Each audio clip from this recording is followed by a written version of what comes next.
প্রণয় ব্যাকুলতা। ইনান হাওলাদার। পর্ব ২৬। তোমারে দেখিবার মনে চায়। দেখা দাও আমায়। তোমারে দেখিবার মনে চায়। দেখা দিয়া শান্ত কর, নইলে আমার প্রাণ যায়। দেখা দিয়া শান্ত কর, নইলে আমার প্রাণ যায়। তোমারে দেখিবার মনে চায়। দেখা দাও আমায়।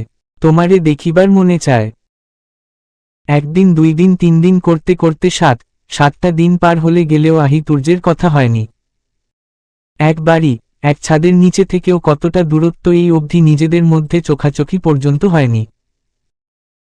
২ জন দুজনার মতো একে অপরের দেখেছে, তবে সেটা গোপনে। হাঁটতে চলতে কয়েকবার মুখোমুখি হলেও কেউ কারো দিকে চেয়ে পর্যন্ত দেখেনি। প্রথম ৪-৫ দিন তুর্য বেঁধে ছিল, কিন্তু শেষ ২-৩ দিন একটা বার আহির সাথে কথা বলার জন্যে পাগলের মতো টফট করেছে। বুকের মধ্যে অসহ্য রকমের যন্ত্রণা হচ্ছে। আহিকে ছাড়া সেটা মিটবে না। একটা বার তো করে বুকের মধ্যে চেপে ধরতে পারলে হয়তো মনটা শান্ত হতো, কিন্তু ওই শানি তো সেটা করবে না। এখনো বেঁধে বসে আছে, না নিজে থেকে কিছু ঠিক করছে আর না তাকে সুযোগ দিচ্ছে। এই আহিকে ডেকে এসে প্রায় আধ ঘন্টা ধরে ছাদে অপেক্ষা করছে তুর্য, কিন্তু ও এলো না। এই নিয়ে না হলেও ১৫ বার অপেক্ষা করে তাস হলো সে। কিন্তু আজ কিছু একটা করতে হবে, না হলে সে রে যাবে। স্থিরভাবে ছাদে পায়চারি করছে সে। শ্রী অনুভূতি থেকে মুক্তি চায় সে। ছটফট করতে করতে ফের নিচে নামল তুর্য। ড্রয়িং রুম আপাতত ফাঁকা, শুধু আহি আর আসলাম চৌধুরী বসে আছেন। টিভিতে কি নিউজ দেখছেন। আহির হাতে রিমোট, কখন বাবা উঠবে আর সে চ্যানেল পরিবর্তন করবে। ভিতরের এক পাহাড় অস্থিরতা ভিতরে রেখে সে ঠাট বজায় রেখে বলল, তোকে আমি ডেকেছিলাম আহি। আহি এক ধ্যানে টিভির স্ক্রিনে তাকিয়ে আছে, যেন তার পছন্দের কোনো সিরিজ চলছে। অথচ এখানে আসার সময়ও তুর্য দেখেছে আহি কতটা মনোযোগী ছিল। রিমোট হাতে পায়ের নখ কোটাকুটি করছিল। তুর্য ফের ডাকল, তবে এবার নরম সুরে, আহি। আসলাম চৌধুরী টিভি হতে মনোযোগ সরিয়ে বললেন, ভাইয়া ডাকছে না? টিভির ভিতর ঢুকে গেলি নাকি? আহি ফিরেও তাকালো না। কেন জানি এখন আর তুর্যের হচ্ছে না। নিজেকে শুধু অসহায় মনে হচ্ছে। পৃথিবীর সবচেয়ে অসহায় ব্যক্তি এখন মনে হয় সে। সে আবারও বলল, একটু উপরে আসবি? জাস্ট 5 মিনিটসের জন্যে খুব অসহায় শোনালো তার কণ্ঠ। আসলাম চৌধুরী মূল ফটক দিয়ে বেরিয়ে যেতে যেতে বললেন, ভাইয়া কি বলে শুনে আয়, টিভি পড়ে দেখিস। তিনি যদি একটাবার তুর্যের মুখের দিকে চাইতেন তাহলে হয়তো আজ কিছুটা হলেও এন্দাজ করতে পারতেন। এদিকে আহি যেন পুরো টিভির মধ্যে ঢুকে গিয়েছে। তুর্য নিষ্প্রভ চোখে এখনো আহির দিকে তাকিয়ে আছে। চোখে এক রাশ আশা, হয়তো এইবার আহি তার কথা শুনবে, উঠে বলবে, আগে আমার গান তুর্য ভাই, তারপর আপনার সাথে যাব। আহির কি খারাপ লাগছে না? হয়তো লাগছে না, কিন্তু তুর্য আর নিজেকে সামলাতে পারল না। অদ্ভুত কাণ্ড করে বসল। কোনো কিছুর পরোয়া না করে আহির হাত ধরে উঠিকে বুকের ভিতর ঝাপটে ধরল। এই অদ্ভুত হন না নিভালেই নয়, চোখ বন্ধ করে প্রেয়সীর অস্তিত্ব অনুভব করতে লাগল। কিন্তু আহির বোধ হয় সেটা পছন্দ হল না। সে তুর্যের হতে নিজেকে ছড়ানোর জন্য টফট করতে লাগল। হাত দিয়ে বুকে ধাক্কা দিলে তুর্য আরো জোরে ঝাপটে ধরল, পারলে বুকের ভিতর ঢুকিয়ে নেয়। এদিকে আহির মনে হচ্ছে তার দম এন্ধ হয়ে মারা যাবে। তার এরকম ছটফটানি দেখে তুর্য আকুল গলায় বলল, কথা বলিস না, থাক, বলার দরকারও নেই। যেদিন অভিমানের পালা শেষ হয় সেদিন কথা বলিস। অ্যাটলিস্ট একটা মিনিট, জাস্ট 1 মিনিট একটু শান্ত থাক। আমার হৃদয়টাকে একটু ঠান্ডা কর, না হলে আমি রে যাব। জাস্ট একটু শান্ত থাক, যা প্লিজ। আহি শুনল তুর্যের কথা কিন্তু মানল না। মিনিট দুয়েকের মাথায় তুর্য নিজ থেকে ছেড়ে দিল তাকে। তাকালো প্রেয়সীর মুখ পানে। আহি অন্যদিকে মুখ ঘুরিয়ে দাঁড়িয়ে আছে। সব সময় নাকি সে বাড়াবাড়ি করে, এখন তাহলে কে করছে? বড় বড় পায়ে ড্রয়িং রুম ত্যাগ করল সে। উপরে উঠতে গিয়ে দেখল মারুফা বেগম সিঁড়ির মাথায় দাঁড়িয়ে, তার একটু পিছনে লতা বেগম। তুর্য তাকাতেই মারুফ বেগম চোখ নামালেন। সে কিছু একটা বলতে গিয়েও বলল না। কয়েক সেকেন্ড দাঁড়িয়ে থেকে সোজা নিজ কক্ষে চলে গেল। তোদের এসব ইউজলেস কথাবার্তা জাস্টই জগাস্টিং লাগে। অন্য টপিকে কথা বল। না ভাই, টপিক এই দুইটাই আমাদের। হয় এই টপিকে কথা চলবে, না হলে ওইটা বলে বুকে হাত বাঁধল তাসিন। তুর্য বুঝল চুপচাপ বসে থাকলে এরা এসব কথাবার্তাই বলবে। সে প্রসঙ্গ পাল্টিয়ে বলল, পিঙ্কি আসেনি কেন? তোর লগে কথা বলবে না তাই, থমথমে গলায় বলল নাবিল। ও জাস্ট ও। তোর আর কিচ্ছু বলার নেই? লাস্ট মোমেন্টে এসে তুই এমন করবি আমরা ভাবতেও পারিনি তুর্য। একটাবার কলে কথা অন্তত বলতে পারতিস। তোর কি প্রবলেম হচ্ছিল সেটা অন্তত বলতে পারতিস। তুই কলটা রিসিভ পর্যন্ত করতে পারলি না কেন? আমি আগে কখনো পিঙ্কিকে ওটা ইমোশনাল হতে দেখিনি। তো গলায় কথাগুলো বলে থামল আলিয়া। নাবিল দুঃখিমুখ করে বলল, এসবের চক্করে আমার 3 দিন পর বা স্বর করতে হইছে বা রা। সবার সব কথা কানার 2 চোখের কথা। তুর্যের কথার বিপরীতে মুখ বাঁকিয়ে কনফিডেন্ট নিয়ে নাবিল বলল, তুমি কয়দিন পর কর দেখবনি আমার বা রা। তোরে দেখিয়ে করবে, হা করে বসে থাকিস বলল তাসিন। একের পর এক আরো ঠাট্টা দুষ্টুমি করতে লাগল নাবিল আর তাসিন। সাথে হাতাহাতি তো আছেই। তুর্য বীর তো মুখে বসে এদের কাণ্ড দেখছে শুধু। বরাবরের মতো এদের না মপ দিচ্ছে আর না থামতে বলছে। আলিয়া খেয়াল করল বিষয়টা। সে ওদের থামিয়েছি নয়তিত গলায় বলল, কি হয়েছে তোর তুর্য? সব সময় এমন সিরিয়াস মুডে থাকিস কেন? নিজের ইমোশন কিছুটাও হলেও প্রকাশ করতে শেখ। আমি উঠছি, তোরা আড্ডা দে। মানুষের লাইফে বন্ধু নামের এই ছোট্ট শব্দটার গুরুত্ব কি? কেন মানুষের জীবনে মিনিমাম একটা হলেও বন্ধু রাখে? দেখবি প্রত্যেকটা মানুষ ফ্যামিলির মধ্যে একরকম আর ফ্রেন্ডদের কাছে অন্যরকম। কিন্তু তুই নিজেকে দেখ, তুই কি আদৌ স্বাভাবিক? নিজেকে সমসময় কেন তো খোলসে মুড়ে রাখিস? তুই আমাদের কিছু নাই বলতে পারিস? আমরা তোকে বুঝি তুর্য। 2-4 বছরের ফ্রেন্ডশিপ আমাদের নয়। তুর্য উঠতে গিয়েও উঠল না। কা ট গলায় বলল, আমার লাইফে একটাই বলেম, সেটা তোরা সবাই জানিস। আর এই বলেমের সলিউশনও তোদের কাছে নেই। তাহলে তোদের বলে কি লাভ? এটা লাভ লসের কোনো বিষয় নয়। এই সারাক্ষণ আম্ভীর হয়ে পড়ে থাকিস কেন জানিস? নিজের মধ্যে কথা চাপিয়ে রাখতে রাখতে এমন হয়েছিস তুই। মনের মধ্যে যা আছে প্রকাশ করে দেখ, হালকা লাগবে। এখন এসব কথা বলে তুই আমাকে ইমোশনাল করতে চাইছিস? অবুঝের মতো কেন করছিস তুর্য? আমি কেন কথাটা বলছি তুই ভালো করেই বুঝেছিস। কি বলছিস তুই? আমি ফ্যামিলিকে জানিয়ে দেই সেইটা? কি জানাবো আমি? যেখানে আহি ঠিক নয়, আরে কার জন্যে আমি ইট করব? আজ 7 ডেজ হয়ে গেল ও আমার সাথে কথা বলে না। অথচ সবার সাথে হেসে খেলে কথা বলছে, কাজ করছে। ও ঠিকই স্বাভাবিকভাবে দিন পার করে যাচ্ছে। বাট আমার ভিতরে কি হচ্ছে শুধু আমি জানি। একটু থামল তুর্য, তারপর ফের বলল, এইসব কথা তোদের বললাম, এতে কি লাভ হলো আমার? আহি এসে কথা বলবে আমার সাথে?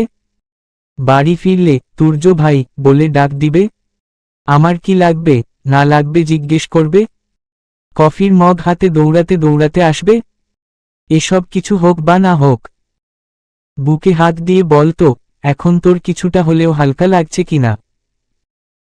আলিয়ার এই প্রশ্নের উত্তর করল না তুর্য। সে যেতে যেতে বলল, নাবিল, তোর সাথে আমার ইম্পর্ট্যান্ট কথা আছে, কলে বলবো। আলিয়া চেয়ে উঠে বলল, ঠিক এটাই তোর বলেম তুর্য। নিজেকে নিচু রে আহির সামনে তুলে ধর, দেখবি সবটা ঠিক হয়ে গিয়েছে। তুর্যের কান পর্যন্ত পৌঁছালো আলিয়ার কথা, কিন্তু সে কোনো প্রতিক্রিয়া দেখালো না। টগট পায়ে চলে গেল।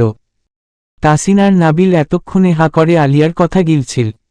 দুজনেই একসাথে বিস্ময় নিয়ে বলে উঠল, এই আলিয়া, এইডা তুই তো বন্ধু?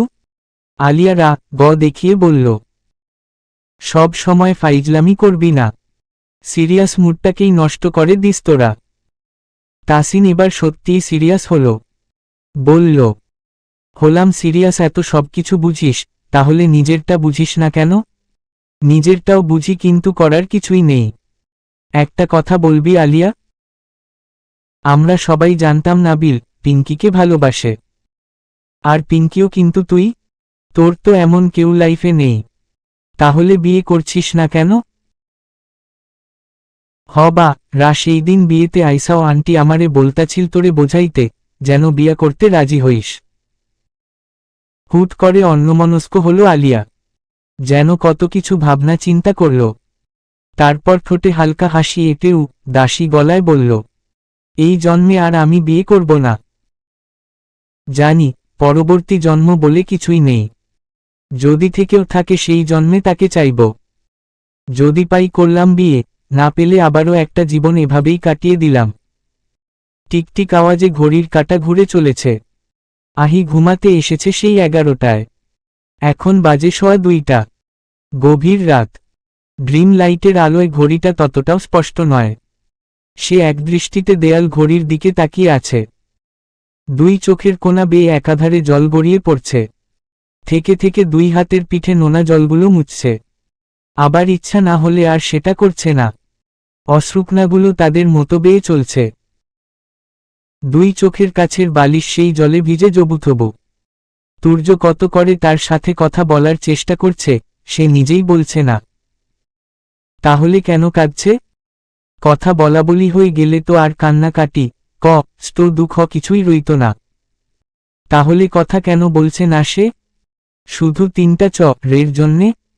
তুর্য ভাই তো সেটাই ভাবছেন, তাই না? কিন্তু সে তো অন্য কারণে এত অভিমান করে আছে। তুর্য ভাই তো তাকে বিশ্বাসই করে না। যেখানে তার প্রতি তুর্য ভাইয়ের বিশ্বাসই নেই, তাহলে এটা আবার কেমন ভালোবাসা? হয়তো কোনোভাবে জানতে পেরেছেন মেহেদি আর তারিনের বিয়ে হয়েছে, সেই জন্যেই তার সাথে কথা বলতে চাইছেন। না হলে তো আর বলতেন না। সে তো চেনে তুর্যকে। বরাবরের মতো সেই তাকেই সেধে গিয়ে কথা বলতে হতো।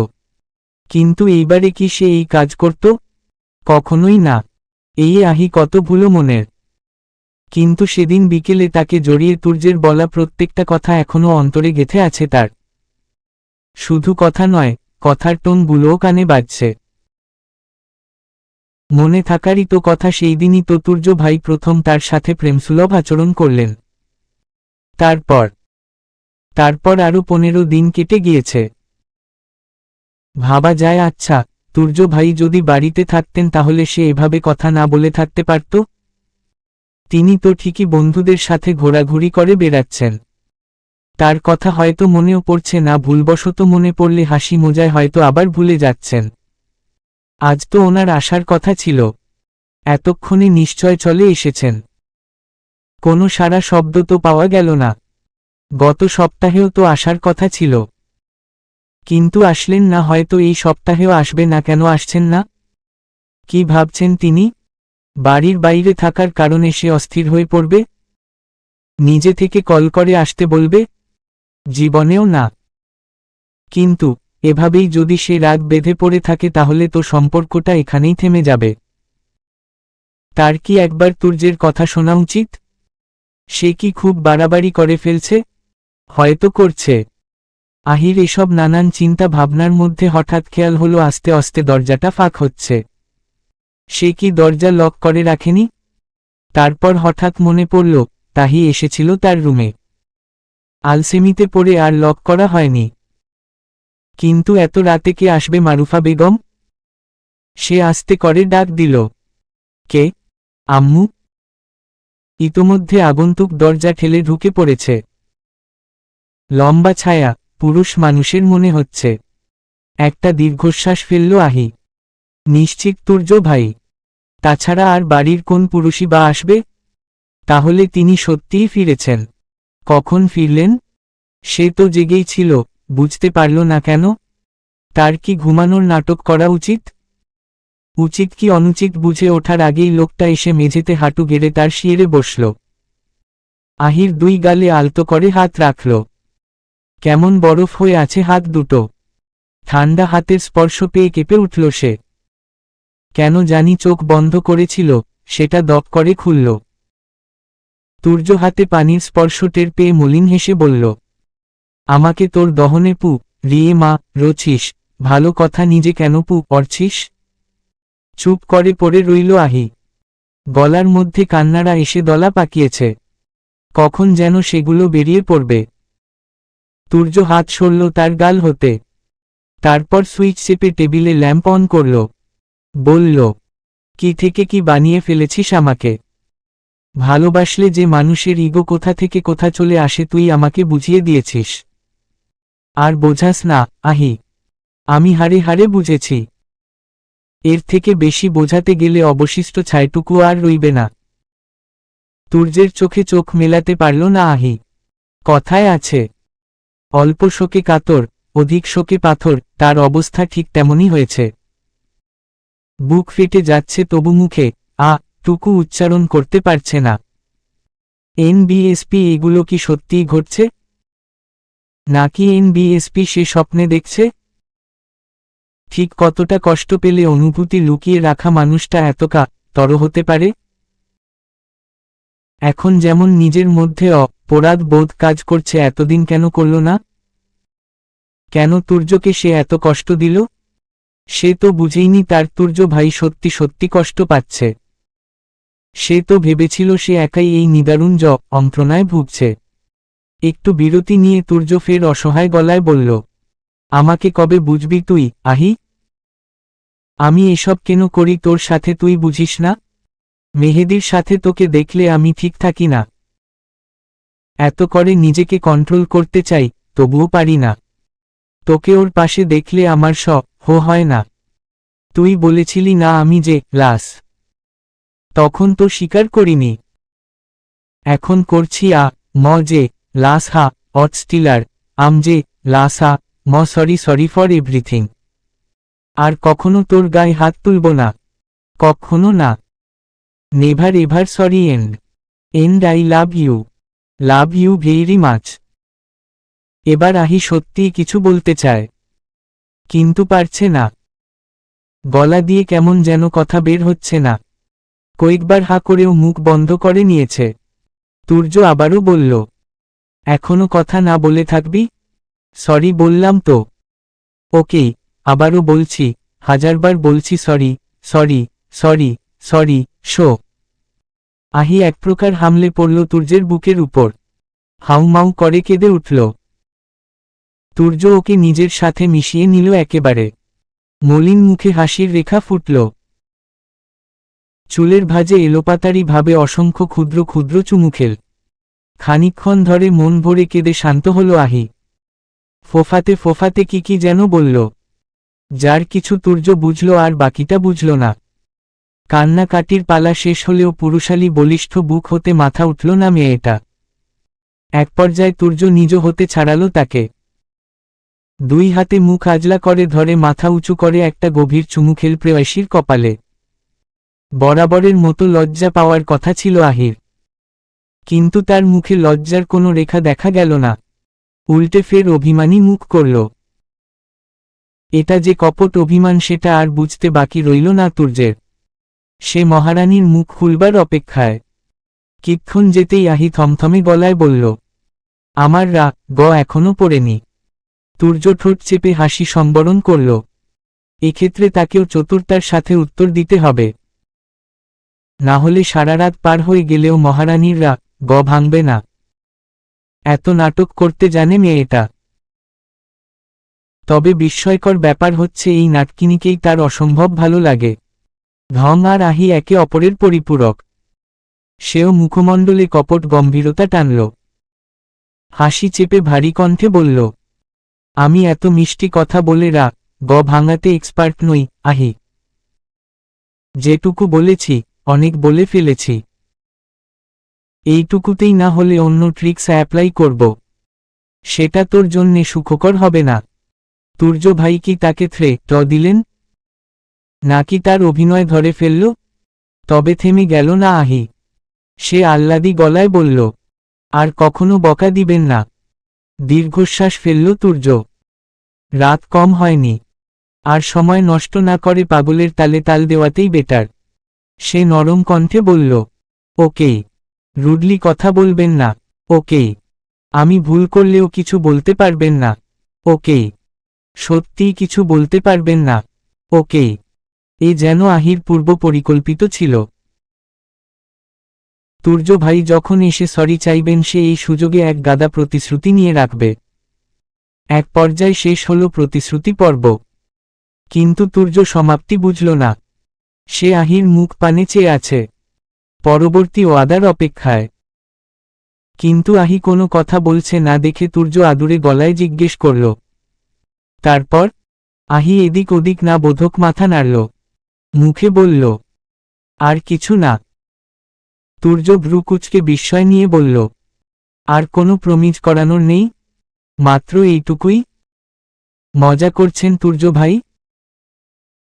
তুর্য ঠোঁটের হাসি আটকে গম্ভীর হওয়ার ভান ধরে না বোধক মাথা নাড়ল আর মুখে বলল, মোটেও না। তার এই হাসি চাপানো মুখ দেখে হেসে দিল আহি। তুর্যও ঠোঁট প্রসারিত করল, বিমুগ্ধ নয়নে প্রেয়সীর চঞ্চলা হাসি দেখতে লাগল। কি আছে এই হাসির মধ্যে, যার জন্যে সে এই কয়দিন ছটফট করেছে? চোখের ঘুম নিভে গিয়েছে, চারিদিক রোদে শুকানো খাখা মরুভূমি লেগেছে। এখন তার হৃদয় এক নীরব প্রশান্তির ঢেউ বয়ে যাচ্ছে, যেন যুগ যুগ পর তৃষ্ণার্ত জমিন এক ফোঁটা জলের দেখা পেয়েছে। গত রাতে প্রায় 12টা পর্যন্ত ছেলের জন্যে অপেক্ষা করেছেন পারভিন বেগম। শীতের রাত 12টা মানে অনেক। আর বর্তমানে যে হাড় কাঁপানো শীত পড়ছে কোনো রকমে খেয়ে দিয়ে কম্বলের নিচে গেলেই শান্তি। কিন্তু ছেলে আসবে, মায়ের কি আর কোনো শীত থাকে? তিনি নারীর টানে অপেক্ষা করে গেছেন। ঘড়ির কাঁটা যখন 12টা পার করেছে তখন তাস হয়ে রুমে ফিরেছেন। ভেবেছেন সেদিনের মতো আজও মনে হয় আসবে না তুর্য। তবে তার ছেলে এমন দায়িত্বজ্ঞানহীন কখনো ছিল না। না আসলে একবার হলেও কল করে জানিয়ে রাখত। হয়তো জানাতে ভুলে গেছে। আজ বেশ খানিকটা বেলা করে ঘুম থেকে উঠেছে আহি। কতদিন পর একটা শান্তির ঘুম দিল। একটু তো দেরি হবেই। সে উঠে কোনো রকমে ফ্রেশ হয়ে দৌড়াতে দৌড়াতে নিচে নামছিল, মাঝপথে তাহির সাথে দেখা। তাহিও আহির রুমেই যাচ্ছিল, গরম খবর দিতে। এতদিন পর ভাইয়া এসেছে, খুশির খবরটা আহি আপুকে তো জানানো দরকার। পথিমধ্যে কাঙ্ক্ষিত ব্যক্তিকে পেয়ে মনটা আরো খুশি হয়ে গেল। সে উৎফুল্লতার সহিত বলল, আপু জানো, কাল রাতে ভাইয়া এসেছে। আহি তাড়াহুড়ো করে বলল, জানি জানি। মিথ্যা কেন বলছো? তুমি কিভাবে জানবে? মাত্রই তো ঘুম থেকে উঠলে আর ভাইয়া এসেছে অনেক অনেক রাতে। সম্মতি ফিরল আহির। একটু বুঝে শুনে মুখ থেকে কথা বার করতে পারে না। সে ফিক করে হেসে দিয়ে বলল, একটু মিথ্যে বলেও শান্তি নেই। ঠিকই ধরে ফেললি। আমি যে মিথ্যা বললাম কিভাবে বুঝলি রে? মুখের এক্সপ্রেশন দেখে? প্রতিবার তো এক্সপ্রেশন দেখেই বুঝি। কিন্তু এইবারে খুব ভালো অভিনয় করেছ আপু। মনে হচ্ছিল সত্য কথা বলছ। সত্যই তো বলছিলাম রে পাগলা, বিড়বিড় করে বলল আহি। তাহি প্রশ্নাত্মক দৃষ্টিতে চাইল। বলল, কি বললে? স্পষ্ট করে বলো তো বাবা, কিচ্ছু বুঝি না। আরে কিছুই বলিনি। তুই যেখানে যাচ্ছিলি যা। আমার একটা কাজ আছে। আমি তো তোমার কাছেই যাচ্ছিলাম। তাহলে চল, নিচে যাই। বলে তাহির কাঁধে হাত রাখল আহি। তারপর নিচে নামল দুই বোন। সেইটুকু সময়ে আরও নানান খুচরো আলাপ করল। এই বাড়িতে একমাত্র তাহির সাথেই আহির জমে। সে যা বোঝায় তাহি তাই বোঝে। মুখ থেকে বে ফা কথা বের হয়ে গেলেও এটা ওটা বুঝিয়ে দিতে পারে। মেয়েটাও বিশ্বাস করে নেয়। আর শান্ত প্রান্তবদের হাড্ডি। তার ভালো কথাগুলোকেও ঘুরিয়ে ফিরিয়ে খারাপ বানিয়ে সেটা নিয়ে কমেইল করে বেড়ায়। আস্ত মুখ চিবত দুইটা। নিত্যদিনের মতো আজও ড্রয়িং রুমে হইচই। বাড়ির ৩ গিন্নি সকালের নাস্তা তৈরিতে ব্যস্ত। বাঙালি পরিবার হওয়ার হালকা খাবারের পাশাপাশি কিছু ভারী খাবারও থাকে। বাড়ির বড় ২ কর্তার আবার ভারী খাবার ছাড়া ক্ষুধা রে না। কিন্তু আজ আর তাদের খাবারের প্রতি বেশি একটা প্রাধান্য দিচ্ছেন না পারভিন বেগম। ছেলের পছন্দের সকল খাবার রান্না হচ্ছে। যদিও এত সব আয়োজন দেখে তুর্য মা কে একটু আধটু শন করবে। এত ঠান্ডার মধ্যে এত খাবার তৈরির কোনো মানে হয়? কিন্তু মায়েরা কি আর সেসবের পরোয়া করে? তাদের কাজ তারা করে যায়। রুটি তৈরি করলে সেই ছোটকাল থেকে তুর্য একটার বেশি কখনো মুখে তুলে না। সেজন্যে পারভিন বেগম চালাকি করে একটা রুটি বড় করে বানান আর সেটা ছেলের প্লেটে তুলে দেন। ছোটবেলায় ছেলে তার এসব চালাকি ধরতে না পারলেও এখন পারে। সে ঠিকই মেপে ঝুপে অর্ধেকটা খেয়ে বাকিটা রেখে দেয়। কথাগুলো ভেবে একটু মুচকি হাসলেন পারভিন বেগম। পরমুহূর্তে বুকের মধ্যে খোঁজ করে উঠল আসন্ন ঝড়ের কথা ভেবে। আহি আর তুর্যের বিষয়টা যখন সামনে আসবে কি হবে? তাদের এই সুখের সংসারটা কি ভেঙে যাবে? ভেঙে না যাক, এই সংসারে একটা ফাটল ধরলেও তো তিনি সহ্য করতে পারবেন না। তার কথা না হয় বাদই গেল আকবর চৌধুরী। তিনি তো পুরোপুরি ভেঙে পড়বেন। সকাল সকাল ঘুম থেকে উঠেও ব্যর্থ হয়েছে আহি। সে ভার্সিটি যাওয়ার আগে তুর্য ভাই ঘুম থেকে ওঠেনি। আবার ভার্সিটি থেকে এসেও একই অবস্থা। তিনি নাকি আবার ঘুমিয়েছেন। কেমন ঘুমাচ্ছে কে জানে, মনে হচ্ছে যেন মাসখানিকের ঘুম একসাথে সারছে। এই বাড়ির একমাত্র কুম্ভকর্ণ তো সে, তাহলে তুর্য ভাই আবার কবে থেকে হলেন? বড় মা আবার ডাকাডাকি করতেও নিষেধ করলেন। এতদিন বেড়াবেড়ি করে এসে তো সবাইকে একটি সময় দেওয়া উচিত। সন্ধে থেকে তো আবার হসপিটালে যাওয়া শুরু করবে। এসব ভাবতে ভাবতে সে তুর্যের রুমের দিকে রওনা হলো। কথা না বলা যাক, একটু দেখেই চলে আসবে সে। সাবধানী কদম ফেলে রুমের মধ্যে প্রবেশ করল। সত্যিই ঘুমোচ্ছেন তিনি। সে একবার ঘুমের কায়দা দেখল। মানে পরিস্থিতি যেমনই হোক তার ম্যানলি হাবভাব করতেই হবে। এই এত ঠান্ডা, সে সোয়েটার একটার জায়গা ২টা পরে আছে। আর এই লোক ঠিকই উদাম শরীরে উপর হয়ে ২ হাত কম্বলের নিচ থেকে বের করে বালিশে রেখে শুয়ে আছে। সবাইই তো জানে চৌধুরী বাড়ির বড় ছেলে জনাব তাশরিক চৌধুরী তুর্য একজন সুদর্শন পুরুষ। তাহলে ঘুমের ঘোরেও সেটা প্রমাণ করতে হবে। এদিকে এমন সুঠাম দেহ দেখে যে তার লোক হয় সেই খবরেই লোক রাখে। এখন খুব করে তার একটা গান গাইতে ইচ্ছা করছে। ভয়েস তো মাশাআল্লাহ, এই কণ্ঠ নিয়ে গান গাইলে মানসম্মান যেটুকু আছে সেইটুকু আর অবশিষ্ট রইবে না। কিন্তু তাই বলে কি সে গান গাইবে না? অবশ্যই গাইবে। সে মনে মনে আওড়াতে আরম্ভ করল। সে যে হৃদয় রণ করল কখন কিছুই জানি না। আমার প্রাণ যে মানে না, কিছুই ভালো লাগে না। আর কতক্ষণ দাঁড়িয়ে থাকবি? হঠাৎ ঘুম জড়ানো গভীর পুরুষালী কণ্ঠে কেঁপে ওঠে আহি। এভাবে হুট করে কথা বললে তো কেঁপে ওঠারই কথা। এই লোকের মাথায় কি ম্যাগনেট আছে নাকি? কিভাবে যেন ঘুমের ঘোরেও সকলের উপস্থিতি বুঝতে পারে। সে উল্টে প্রশ্ন করল, আপনি আর কতক্ষণ ঘুমোবেন তুর্য ভাই? ফের একই কায়দার কণ্ঠস্বর। লাস্ট ৩ উইকের ঘুমোচ্ছি। ডিস্টার্ব করিস না, ঘুমান আপনি। আমি কি মানা করছি নাকি? কথাও তো বলিনি, তাহলে ডিস্টার্ব কিভাবে করলাম? কথা বলার প্রয়োজন নেই, তোর উপস্থিতিই ডিস্টার্ব করে আমাকে। কি আশ্চর্য এক অবস্থা! কালকের রাতের তুর্যের সাথে এখনের তুর্যের কোনো মিল আছে? মানুষ এভাবে রূপ বদলায় কিভাবে? তার তো উচিত আবার অভিমান করে পড়ে থাকা। কিন্তু এত ঘন ঘন রাগ অভিমান করলে পড়ে কত? তারপর তো আর তুর্য ভাই কোনো পাত্তা দিবেন না। ভাববেন, এই মেয়ে তো সব সময়ই করে পড়ে থাকে। ঘটা করে এত অ্যাটেনশন দেওয়ার কি আছে, সসম্মানে কেটে পড়াই ভালো। সে যাওয়ার প্রস্তুতি নেওয়ার মধ্যেই তুর্য ডেকে ওঠে।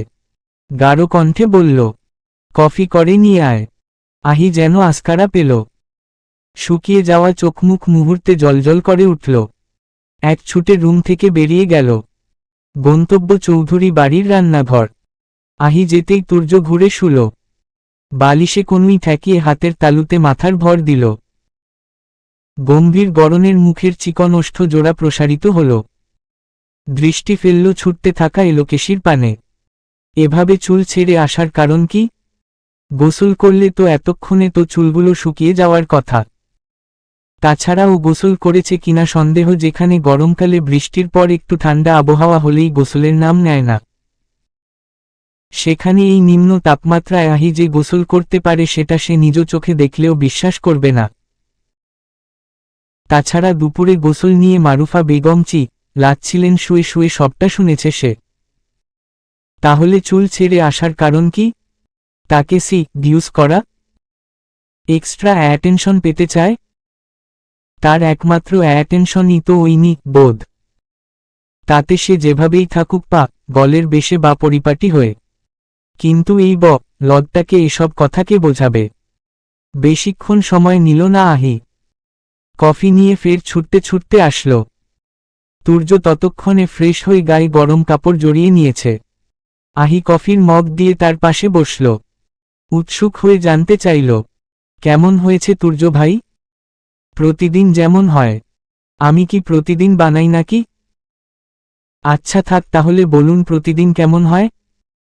আজকে যেমন হয়েছে। এই পর্যায়ে রক্ত হলো আহি। বলল, ধুর, আপনি শুধু কথা চান তুর্য ভাই। অনেস্ট রিভিউ দিলে তো মুখ ফুলিয়ে বসে থাকবি। তারপর আমাকে কত মেহনত করতে হবে কে জানে, আবার ভালোবাসা না সত্ত্বেও আই লাভ ইউও বলতে হবে। ব্যাপারটা লজ্জাজনক। থাক, বলতে হবে না কিচ্ছু। থমথমে গলায় কথাটা বলে উঠে যাচ্ছিল আহি। হাত ধরে আটকালো তুর্য।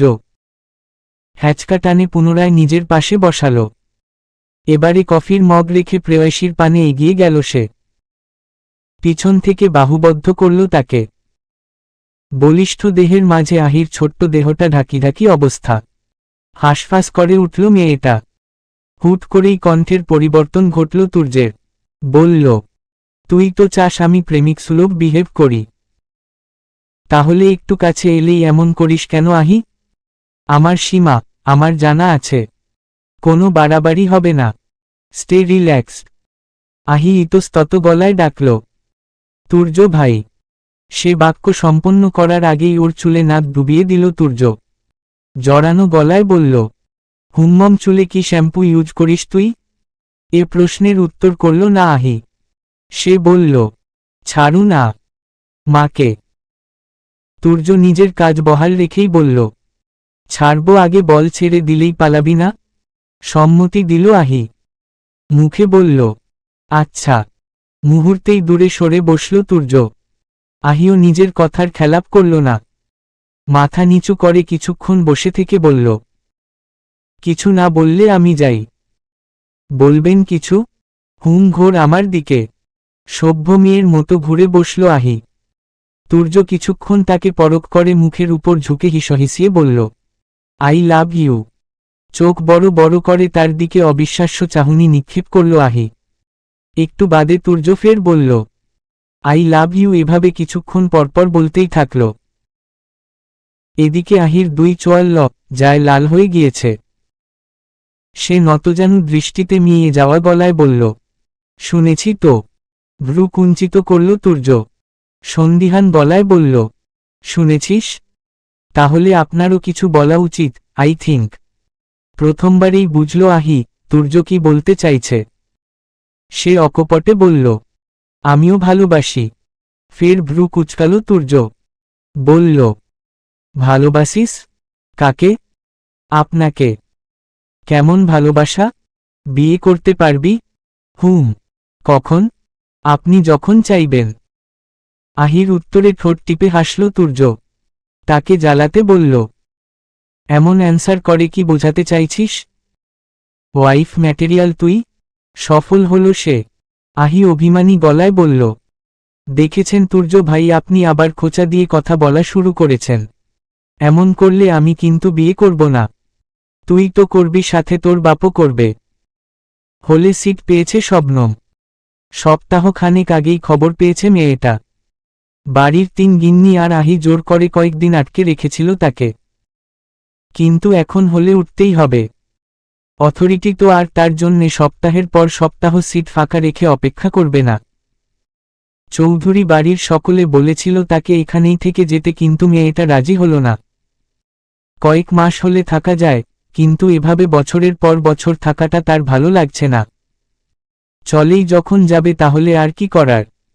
ঝা মেলার উপর ঝা মেলা। মোবাইল হাতে নিয়ে বসে আছেন পারভিন বেগম। ভেবেছিলেন তুর্যকে দিয়ে মেয়েটাকে পাঠাবেন। ছেলেকে কথাটা বলার সাথে সে না করে দিয়েছে। পারবে না সে। এদিকে বিকালেই চলে যাবে শবনম। এখন মেয়েটাকে কাকে দিয়ে পাঠাবেন, কি করবেন কিছু বুঝতে পারছেন না তিনি। যদিও সে একাই যেতে পারবে, কিন্তু তারা তো আর একা ছাড়তে পারেন না। এর মধ্যে কিছু একটা নিতে আহি তার রুমে আসলো। কিন্তু বড় মা চিন্তিত মুখ দেখে নিজের কথা রেখে তার চিন্তার কারণ জানতে চাইল। পারভিন বেগম সবটা বললেন। আহিও চিন্তায় পড়ল। তাহলে শবন্মকে কে দিয়ে আসবে? সে কি একবার তুর্যকে বলে দেখবে? দেখুক বলে যদি কিছু করা যায়। ইদানিং সে কিছুর বায়না ধরলে তুর্য না না করতে করতে শেষে বাধ্য হয়ে ঠিকই মেনে নেই। সে বড়মাকে আশ্বাস দিয়ে নিজের রুমে গেল আহি। তুর্যের নম্বরে কল লাগল। কয়েকবারের মাথায় রিসিভ হলো কল, সাথে ওপাশের ব্যক্তিটার ধমকমিশ্রিত কণ্ঠস্বর। কল রিসিভ করছি না, ব্যস্ত আছি বুঝছিস না? একাধারে কল দিয়ে যাচ্ছিস। তোর কমন সেন্স কবে কবে হবে আহি? তুর্যের পুরো কথাটা শুনে কল কাটল আহি। কিছুক্ষণ পর মাথা ঠান্ডা করে একটা ভয়েস মেসেজ পাঠালো সে। রে গে যাস না আবার। আইসক্রিম নিয়ে যেতে বলেছিস। খেয়াল আছে আমার। কল করে মনে করতে হবে না। তার বিপরীতে আহি ছোট্ট করে একটা টেক্সট করল। অন্য কথা বলার আছে। SMS তা দেখে কল করল তুর্য। রিসিভ হতেই বলল, হ্যাঁ বল। আপনি একটু শবন্মকে দিয়ে আসবেন তুর্য ভাই? না কাটকাট গলার সংক্ষিপ্ত উত্তর তুর্যের। কেন, কি সমস্যা? আজকে বিকেলে তো আপনি ফ্রি থাকবেন। ঘুরে ফিরে প্রবলেমটা ঠিক তোরই হবে। আহি এবার বুঝল তুর্য কেন না না করছে। সেদিন তো সে শুধু একটা তুলনা দেওয়ার জন্যে শবনমের কথা বলেছিল। এর থেকে বেশি কিছু বোঝায়নি। আর তুর্য ভাই সেটাকে ধরে রেখেছেন। ছি, সে রা হয়ে বলল, আপনি যেসব ভাবছেন আমি ওসব কিছু মিন করে সেদিন ওই কথাগুলো বলিনি। আমি শুধু কম্পেয়ার করেছি। আর শবনমের বয়ফ্রেন্ড আছে সেটা তো আমি জানি। আপনাকেও কোনোদিন ওসব চোখে দেখবেও না। তাই আমার কোনো ভয় নেই। আপনি। এই পর্যায়ে আহিকে থামালো তুর্য। ওর কথা শেষ হওয়ার আগেই নিজের কথা ঢুকালো। ওয়েট আহি, তুই শবনমের সাথে নিজেকে কম্পেয়ার করছিস কেন? অ্যান্ড কি বললি? ওর বয়ফ্রেন্ড আছে তাই তোর কোনো ভয় নেই? না হলে থাকতো। সেসব বলিনি আমি। তাহলে কি বলেছিস তুই? বোঝা আমাকে চেঁচিয়ে উঠে কথাটা বলে আবার নিজেকে শান্ত করল তুর্য। স্বাভাবিক গলায় বলল, আচ্ছা বাদ দে বলে কল কাটল সে। তারপর তার মুখোমুখি বসে থাকা মেয়েটার দিকে তাকালো। সে কিছু বলার আগেই মেয়েটা বলল, একজনের অন্যজনকে দেখানো ঠিক না তুর্য। তোর থেকে আমি এমন কিছু এক্সপেক্ট করিনি আলিয়া। আর ঠিক বেঠিকের কথা তুই বলছিস? আহির বিষয়টা কেউ না জানলেও শুরু থেকে তোরা সবাই জানতিস। তবুও। বাক্য সম্পন্ন করল না তুর্য। বিরক্তি নিয়ে পুনরায় বলল, পুরো বিষয়টা ডিসগাস্টিং লাগছে আমার। আন্টি না জানালে আমি আজও কিছু বুঝতে পারতাম না। মনে কর তুই কিছু জানিস না তাহলেই তো হলো। আলিয়া স্বাভাবিক গলায় বলল, সব কিছু জানা সত্ত্বেও তুই কেন নিজের মনে ফিলিংস আসতে দিলি?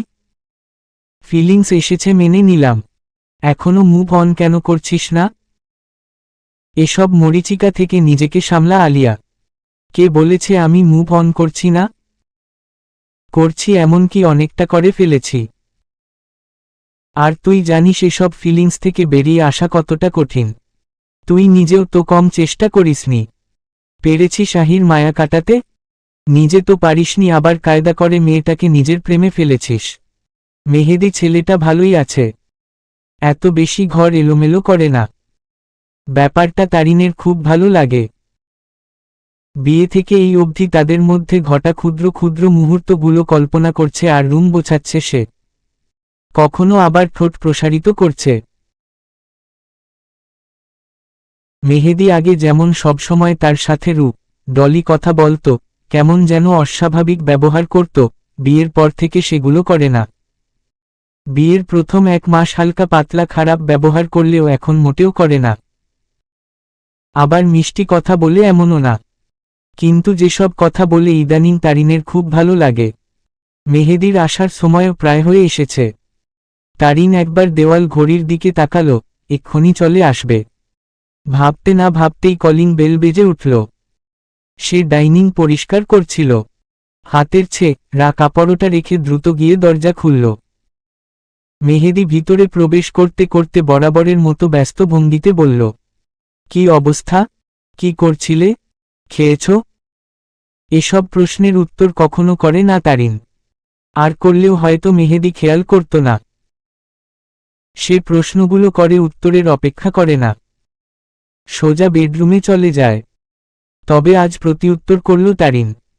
বলল, ভালো, কিছু করছিলাম না। তারিনের উত্তর পেয়ে বেডরুমের দরজার কাছে আপনা আপনি পা ঠেকে গেল মেহেদির। সে জিজ্ঞাসু দৃষ্টিতে প্রশ্ন করল, হঠাৎ? তারিন বুঝেও না বোঝার ভান ধরে বলল, কি? আনসার করতে মন চাইল কেন তোমার? আর করব না আনসার, সাবলীল গলায় বলল তারিন। একবার যখন করেই ফেলেছ এখন থেকে নিয়মিত করো। আর লাস্ট আনসারটা এখনো খাওনি? বলে একটু সময় নিল মেহেদি। তারিন উত্তর না দিয়ে খাবার গরম করতে ব্যস্ত হল সে। যা বোঝার বুঝে গিয়েছে মেহেদি। সে চারিদিকটায় একবার চোখ বুলিয়ে বলল, দেখে মনে হচ্ছে ঘরদোর গোছাচ্ছিলে। বেশি চকচকে লাগছে। ঘর পরিষ্কার করলে মানুষকে বেশি পরিষ্কার লাগে? তোমার কথা বলিনি, রুমের কথা বলেছি। নিজেকে কখনো দেখতে দিয়েছ যে বুঝবো বেশি পরিষ্কার নাকি কম পরিষ্কার? শেষ কথাটা বিড়বিড় করে বলতে বলতে রুমে ঢুকে গেল মেহেদি। তারিন কথাগুলো শুনে মুচকি হাসল। লোকটা তো ভালোই আছে, স্বামী হিসাবে মন্দ নয়। সে তাড়াতাড়ি খাবারগুলো গরম করে ডাইনিংয়ে সাজালো। কিছুক্ষণের মধ্যে ফ্রেশ হয়ে খেতে আসলো মেহেদি। ডাইনিংয়ে হরেক রকমের খাবার। বিয়ে করে কোনো ফ্যাসিলিটিজ পাক বা না পাক 3 বেলা সুস্বাদু খাবার খাওয়ার ফ্যাসিলিটি পাচ্ছে। এতেই বেজায় সন্তুষ্ট মেহেদি। তাছাড়া মেয়েটার রান্নার হাত চমৎকার। যদিও এখনো পর্যন্ত তারিনের সামনাসামনি প্রশংসা করেনি সে, তবে মনে মনে হাজারবার করেছে। প্রশংসা করলে দেখা গেল কাল থেকে বেগারে রান্না করবে। সুতরাং সার্টিফিকেট পেয়ে গেলে মুচিবত। তবু আজ সে বলেই ফেলল, সেটা ভিন্ন কায়দায়। ভালোই তো রান্না পারো। বিয়ের আগে বাবুর্চি গিরি করতে নাকি? চট জলদি উত্তর দিল তারিন। হ্যাঁ, আপনি কিভাবে জানলেন? ও, মনে পড়েছে, আমাদের টিম তো আপনিই লিড করতেন। কথা সবসময় গোছানোই থাকে, তাই না? তা থাকে একটু আধটু বলে মুচকি হাসল তারিন। মেহেদি বলল, শোনো, বিকালে আমরা বাইরে যাব একটু। আমরা কারা? ফ্রেন্ডদের নিয়ে? না, তাদের ভাবিকে নিয়ে। বেশি টাইম লাগলে খেয়েই রেডি হবে। আর কম লাগলো ঘন্টা খানেক পর। তারিন নিজের প্লেটে ভাত তুলতে তুলতে আস্তে করে বলল, বাবা কল করেছিল, বাড়ি যেতে বলেছে। 2 দিন আগেই তো আসলে। আচ্ছা যেও, আমি যেতে পারবো না। আরে বাবা, বাবা বলেছে বাড়িতে ফিরে যেতে। একেবারে। তারিনের কথায় প্লেটে হাত নাড়ানো বন্ধ করল মেহেদি। কিছুক্ষণ থেমে থেকে রাগী গলায় বলল, একেবারে ফিরে যেতে বলেছে মানে? 2 দিন পর পর নাটক শুরু করেন বলেই প্লেট রেখে উঠে গেল সে। তারিন একাধারে চিৎকার করে যাচ্ছে, আরে বাবা, কথা না বুঝে অ্যাক্ট করেন কেন? খাবারটা তো শেষ করে যান। আজব। চিল্লাচিল্লি করে না পেরে অগত্যা সেও খাবার রেখে উঠে গেল। ডাইনিং গুছিয়ে রেখে রুমে গেল। মেহেদি চোখ বন্ধ করে ডিভানে গা এলিয়ে রেখেছিল। তারিনের উপস্থিতি বুঝতে পেরে সেভাবে থেকেই বলল, কি ডিসিশন নিলে? চলে যাবে? হ্যাঁ। আস্তে করে চোখ খুলল মেহেদি। শান্ত চোখে কিছুক্ষণ তারিনের দিকে তাকিয়ে থেকে বলল, ওকে, যাও। তবে রান্না করে খেতে পারবো না আমি। যাওয়ার আগে আমার সারা জীবনের রান্না করে রেখে যাবে। পারবো না। তাহলে যাওয়ারও কোনো দরকার নেই। ভাবলেশীন জবাব মেহেদির। দরকার আছে। বাবাকে আমি বলেছি আপনাকে বুঝিয়ে চলে যাব। জাজ হারালো মেহেদি। চেয়ে উঠে বলল, যাবে মানে? উনি বলবেন আর আমি আমার বউকে যেতে দিব? 2 দিন আগেও তো জামাই আদর করে পাঠালেন। সবটা ঠিক হলে গেল। এখন আবার কিসের নাটক শুরু করলেন? এতক্ষণে টনক নড়ল তারিনের। সে ধপ করে বিছানায় বসল। হতাশ কণ্ঠে বলল, আপনি কি ভেবেছেন আব্বুর কথা বলছি? আরে বাবা, বাবা আপনার বাবা, আমার শ্বশুর। সেটা ক্লিয়ার করবে তো? যেভাবে বাবা বাবা করছো আমি নিজেও এভাবে বাবা বাবা করি না। তাহলে কবে ফিরছেন বাড়ি? মেহেদি কিছুক্ষণ চুপ করে বসে রইল। মনে মনে কিছু একটা ভেবে সাহেবী কায়দায় বলল, আগে কল করে জিজ্ঞেস করো বাড়ি ফিরলে উঠতে বসতে খোটা দিবে কিনা। দিবে না বলেছে। উঠে দাঁড়ালো মেহেদি। বুক টানটান করে পকেটে হাত গুজে কয়েকবার গলা খাকারি দিয়ে বলল, তাহলে কালই যাওয়া যাক। তার কাণ্ডে মুখ লুকিয়ে ঠোঁট টিপে হাসল তারিন। মেহেদি এত মাস ধরে অপেক্ষা করছে। কারণ যেদিন তার বাবা তাকে মুখ ফুটে যেতে বলবে সেদিন যাবে। কিন্তু ভদ্রলোক বলেননি। তার ফ্ল্যাটে এসে নতুন পুত্রবধূ দেখে গিয়েছেন, তবুও একটা বারের জন্যে তাকে ফিরে যেতে বলেননি। বলেছেন তারিনকে মেহেদির তো সেটাতে হবে না। সে চায় তার বাবা তাকে বলুক। তারিনকে কেন বলবে? কিন্তু সেটা আর হলো কই? দেখতে দেখতে 6-7টা মাস পার হয়ে গেছে। আর কত? নিজের গটা কমিয়ে চলে যাওয়াই ভালো। তাছাড়া গত তার কবেই পড়েছে। চক্ষু লজ্জায় যেতে পারছিল না। এবারে চক্ষু লজ্জাও ভাঙতে হবে। তাছাড়া আর কোনো রাস্তা নেই। আধ ঘন্টার মতো হয়েছে তুর্য বাড়ি ফিরেছে। যদিও এখন এই সময়ে তার ফেরার কথা ছিল না। না ফিরলে তো আর রকে হাতে নাতে ধরতে পারত না। সে এসেছে ধরেই ওয়াশরুমে পানির কলকল শব্দ হচ্ছে। আহি ছাড়া অন্য কেউ হতে পারে না সে নিশ্চিত। তুর্যের একটা বিশেষ অভিজ্ঞতা আছে, কেউ যদি ওর রুমে আসে বা রুমের যে কোনো একটা জিনিস ধরে সে বুঝতে পারে। এই এখন যদি সে একটু আগে বাড়ি না ফিরত তবুও বুঝতে পারত ওর ওয়াশরুম কেউ ইউজ করেছে। আর সেটা আহি ব্যতীত অন্য কেউ হতে পারে না, সেটাও বুঝত। কিন্তু যখন ওকে ব্যাপারটা নিয়ে জিজ্ঞেস করত আহি অস্বীকার যেত। স্বীকার, তবুও সে তুর্যের ওয়াশরুম ইউজ করেছে সেটা স্বীকার করত না। যদিও এখনকার বিষয় আলাদা। তুর্য তার জিনিসপত্র ধরা বা ব্যবহার করা নিয়ে আহিকে আর কে না। 2-1টা কথা বলেই ছেড়ে দেয়। আর বললেও বাকি আহিও আর আগের মতো ডর পায় না। সে কয়েকবার হাতের ঘড়ির দিকে চেয়ে সময় পরখ করল। তারপর উরুর উপর ল্যাপটপ নিয়ে ডিভানে বসল। দীর্ঘ 40 মিনিট পার করে কাঁপতে কাঁপতে বের হল আহি। ঠান্ডার তোপে ফর্সা মুখশ্রী লাল হয়ে গেছে। 8 ফুট জোড়া আর তিন ন্যায়। প্রায় তুর্যের মতোই লাগছে, নীলচে ভাব হয়ে আছে। যেন মাজা সোজা করেই দাঁড়াতে পারছে না মেয়েটা। সে পিঠ কুজো করে গুটিসুটি মেরে কয়েক সেকেন্ড ওয়াশরুমের দরজায় দাঁড়িয়ে থেকে তুর্যকে দেখল। তারপর কাঁপতে কাঁপতে কুজো বুড়ির মতো দৌড়ে বিছানায় উঠল। কমফোর্টার গায়ে জড়িয়ে হাত পা সব কোলের মধ্যে নিয়ে গুটিসুটি মেরে বসল। তুর্য সেদিকে না তাকিয়েই ল্যাপটপ আঙুল চালাতে চালাতে বলল, তোর ওয়াশরুমে কি প্রবলেম? আমারটা থেকে গরম পানি আসছে না। রে গেলাম গো। এত শীত কেন তুর্য ভাই? বাড়িতে আর ওয়াশরুম নেই? আছে, আপনি তো বাড়িতে ছিলেন না, তাই আপনারটাই এসেছি। কয়দিন পর শাওয়ার নিলি? 3 দিন। এই পর্যায়ে তুর্য ল্যাপটপ থেকে চোখ সরিয়ে ভ্রু কুঁচকে তাকালো আহির দিকে। মুখের হাবভাব অস্বাভাবিকভাবে বিকৃত করল। সেটা খেয়াল করে আহি দাঁত বের করে হাসতে হাসতে বলল, আরে না, একদিন পর নিলাম। তোর রুমে যা, শরীরটা একটু গরম করেই চলে যাচ্ছি। এখন যা আহি। চুলের পানিতে বিছানা ভিজে যাচ্ছে। এত শীত, তাহলে চুলগুলো এভাবে ভিজিয়েছিস কেন, স্টুপিড? আজকে গোসল করলাম, আর কবে করি তার কোনো ঠিক আছে?